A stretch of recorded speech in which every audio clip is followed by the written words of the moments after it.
아시는 분들은 아시겠습니다만 트럼프 대통령 시절에 스티브 무누신 미 재무부 장관이 북한 김정은에게 유입되는 달러 1달러까지도 샅샅이 현미경처럼 들여다보는 시스템을 구축해 놓지 않았습니까? 사실상 트럼프 대통령 시절에 김정은이를 굴 밖으로 끌어내기도 했지만 달러벌이, 이 미국의 단독 제재로 김정은의 달러를 틀어 막았었죠. 그 이후에 코로나19 사태가 터진 이후에 북중 국경을 봉쇄한 김정은, 얼마나 지금 북한 내부가 심각합니까? 최악의 식량난과 최악의 경제난, 외환난, 에너지난에 고난의 행군 때보다도 더 어려운 삶을 살고 있는 북한 아니겠습니까? 자, 김정은 달러벌이 막히자 우간다 북한 대사관 철수를 했으며 윤석열 정부의 통일부가 김정은을 또 한 번 박살냈습니다. 정성산TV 좋아요, 구독, 알림은 큰 힘이 되겠습니다. 북한 우간다에서 대사관 철수, 외화벌이 막히자 극약 처방. 북한이 동아프리카의 우간다에서 대사관을 철수했습니다.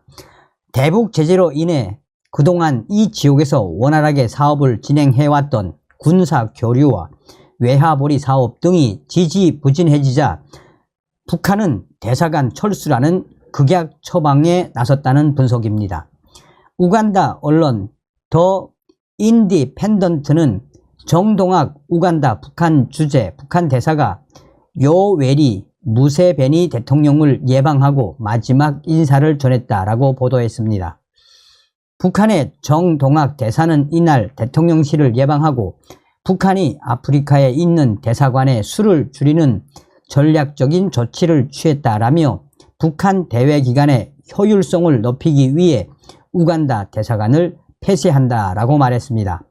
앞으로는 적도 기니 주재 북한 대사가 우간다 주재 대사를 겸직할 예정입니다. 북한 정권은 1963년부터 우간다와 밀접한 관계를 유지해왔고 군사협력 과정과 군사시설, 건설 지원 업무 협약 등을 체결하고 우간다를 군사적으로 긴밀히 협력관계, 협조관계를 구축해왔지만 국제사회의 대북 제재 이후 어려움을 겪어왔습니다.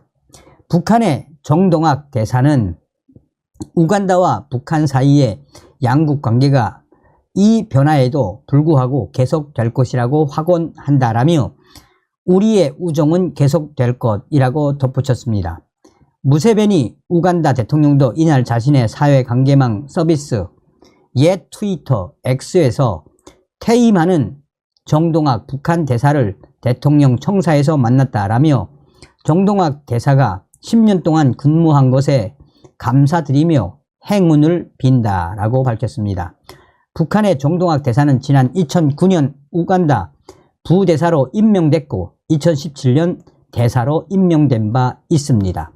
2017년 당시 우간다가 국제사회의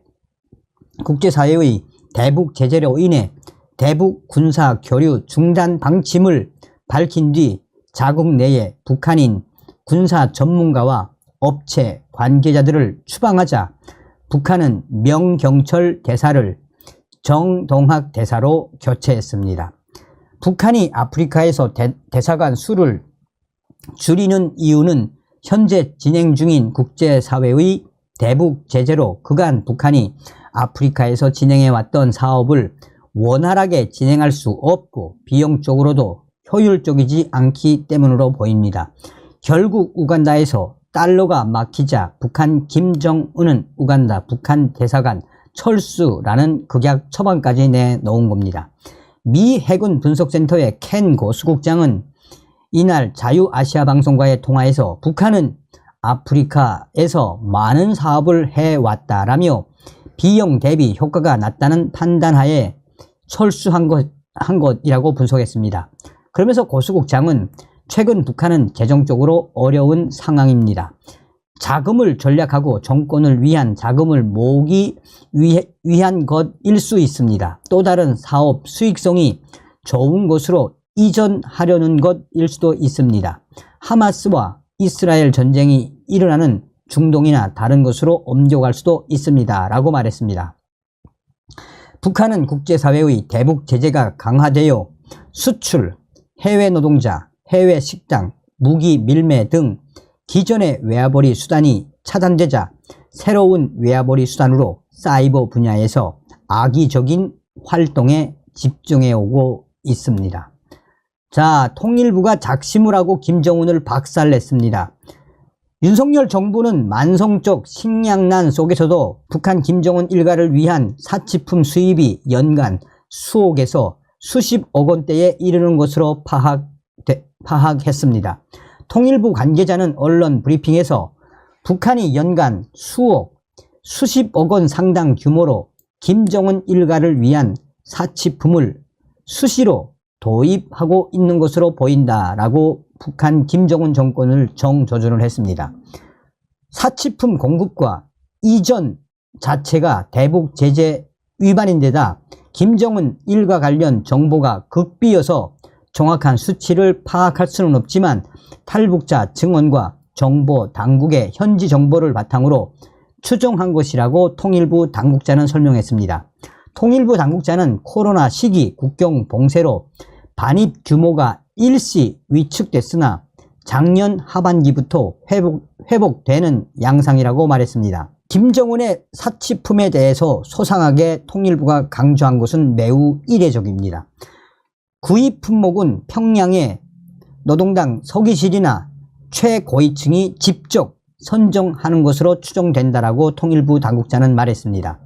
통일부에 따르면 김정은 일가를 위한 사치품 조달은 서기실 지휘 아래 통치자금 관리 조직인 당 39호실 등이 관여한다라고 말했습니다. 보석과 시계, 고가 브랜드 제품 등 사치품은 유엔 안전보장이사회의 대북 제재 대상이기 때문에 북한은 친북 성향 국가나 유럽에 파견된 공관원, 상사원들을 동원해 사치품을 구매하고 반입한다라고 통일부는 강조했습니다. 통일부 당국자는 북한은 각국에서 수집, 구매한 사치품을 중국, 북한 국경지역에 집하하고 육로, 해상 또는 항공편으로 운송하는 방식을 쓴다라며 경유지를 여러 단계 거치는 방식으로 최종 도착지를 숨겨 밀수하는 것이라고 소개했습니다. 코로나19로 인한 북중 국경 봉쇄 기간에는 육로 반입이 어려워 화물선을 이용해 불편법으로 사치품을 은밀하게 선적한 후 반입했고 최근 봉쇄 완화로 신의주 쪽 육로가 열리며 화물 열차, 차량을 이용하는 비중이 증가 추세로 보인다고 통일부는 분석했습니다. 김정은 일가는 최근 심각한 식량난이 이어지는 상황에서도 공개석상에서 사치품을 노출하는 행태를 보이고 있습니다. 김정은은 스위스 브랜드인 IWC의 시계를 차고 다니는 모습이 여러 차례 포착됐고 배우자 리설주와 딸 김주에도 공식 석상에서 각각 스위스 브랜드 모바도 시계와 디올 외트를 착용하기도 했습니다. 최근 러시아 방문에서도 김정은이는 IWC 스위스 명품 시계와 몽블랑 펜을 사용했으며 여동생 김여정이 1천만 원 이상의 디올 가방을 들고 나왔습니다. 통일부 당국자는 일반 주민들의 시선을 위식하지 않고 김정은 일가 사치품 소비를 과시하는 모습이라고 강하게 질타했습니다.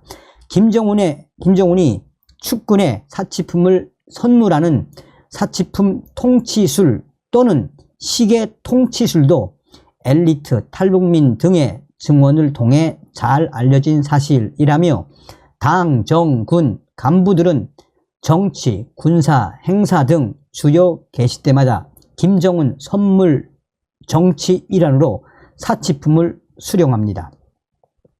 통일부 당국자는 김정은이 각별히 총애하거나 군사 분야에서 특별히 성과를 거둔 당 간부들에게 고급 차량을 하사한다라며 김정은 일가 생일이나 당 대회 등 계기에 행사 선물로 오메가 같은 스위스제 시계나 최신 휴대용 전자제품을 지급한다라고 말했습니다. 통일부가 매우 이례적으로 김정은 정권의 사치품을 질타한 부분에 대해 윤석열 정권이 바뀌고 난 이후에 김영호 통일부 장관과 통일부가 확실하게 김정은 정권에 대한 메시지를 강력하게 내고 있다라고 국민의힘에서는 논평을 했습니다.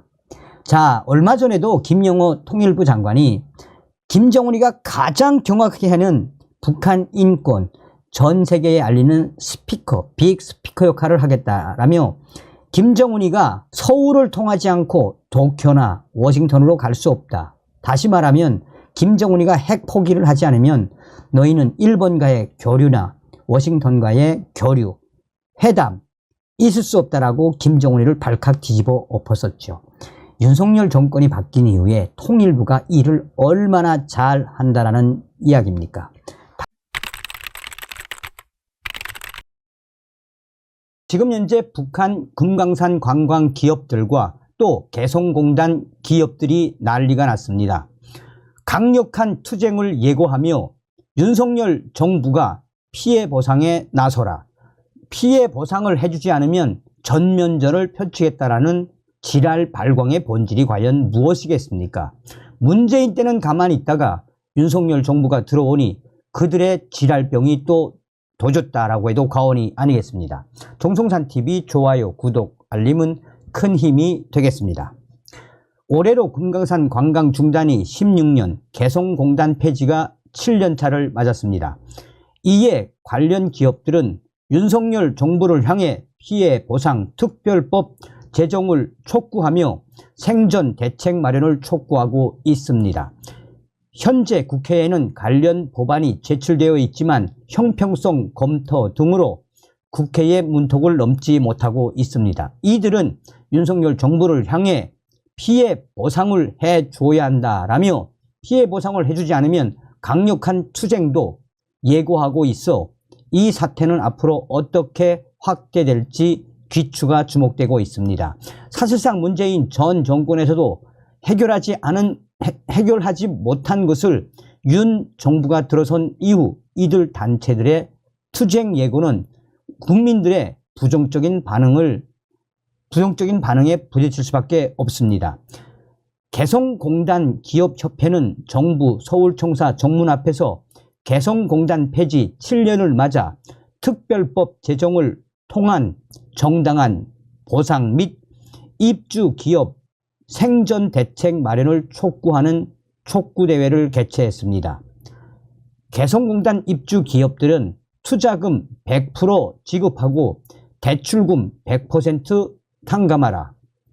윤석열 정부는 투자금 100% 지급하고 대출금 100% 탕감하라 라는 피켓 구호까지 들고 한바탕 소란을 피웠습니다. 이재철 개성공단협회 회장은 입장문을 통해 개성공단 폐쇄 후 정부가 2번이나 바뀌었다라며 폐업까지 몰린 대부분의 기업들은 전 정부에 조속한 개성공단 정상화에 희망 고문을 포기하지 못하고 구조조정을 하지 않거나 대체 생산시설을 급하게 마련해 원청과의 계약을 유지하다가 경영난에 몰린 기업이라고 강조했습니다. 그러면서 현 윤석열 정부는 대북 정책인 담대한 구상을 발표했지만 북측의 냉담한 반응에 우리 기업들은 정말 어찌할 바를 모르겠다라며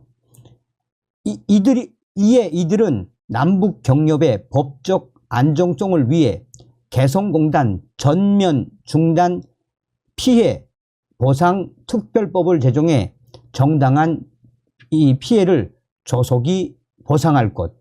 더 이상 입주 기업들이 무너져 재기는커녕 가정 경제마저 파탄나지 않도록 생존 대책을 즉시 마련할 것. 북측은 우리 정부의 개성공단 정상화 노력에 호응해 관계 개선 및 대화에 즉시 나설 것 등을 촉구했습니다. 한마디로 개성공단 기업들이 윤석열 정부를 향해 더 이상 어려우니 윤석열 정부가 피해 보상 특별법을 만들어 대대적으로 보상을 해줘야 한다라고 강조하고 있는 겁니다. 그러면서 이들은 윤석열 정부에서 이 대책안이 해결되지 않을 시에 우리는 강력하게 투쟁에 나서겠다라고 강조했습니다. 금강산 관광 관련 기업들도 금강산 관광 25주년이자 관광 중단 16년 차를 맞아 17일 서울 정부청사를 찾아 윤석열 정부의 피해 보상 특별법 제정을 강하게 요구했습니다.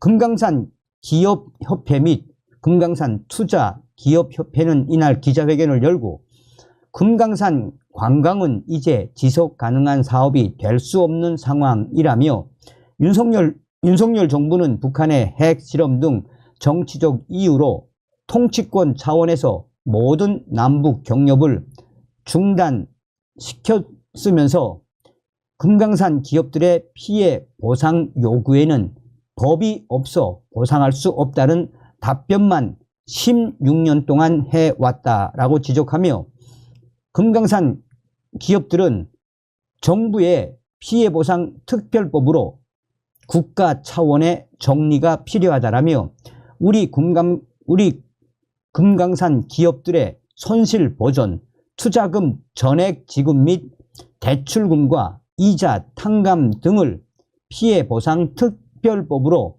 처리해 정리해 달라고 윤석열 정부를 강하게 압박했습니다.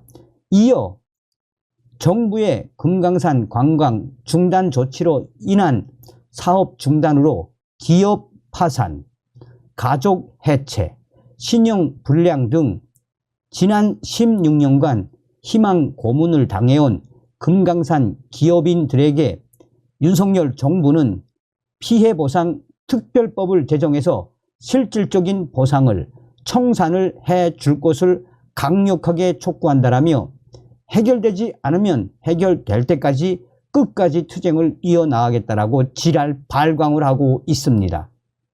서두에도 말씀을 해드렸습니다만 지금 정치권 일각에서는 뭐라고 하고 있습니까? 문재인 정권 때는 뭐 했는데 윤석열 정부가 들어선 이후에 왜 이렇게 지랄 발광을 하는 그 본질이 무엇이겠습니까? 다음 시간에 뵙겠습니다. 멸공. 정성산TV 좋아요, 구독, 알림은 큰 힘이 됩니다. 후원해주시는 모든 분들께 가열차게 멸공.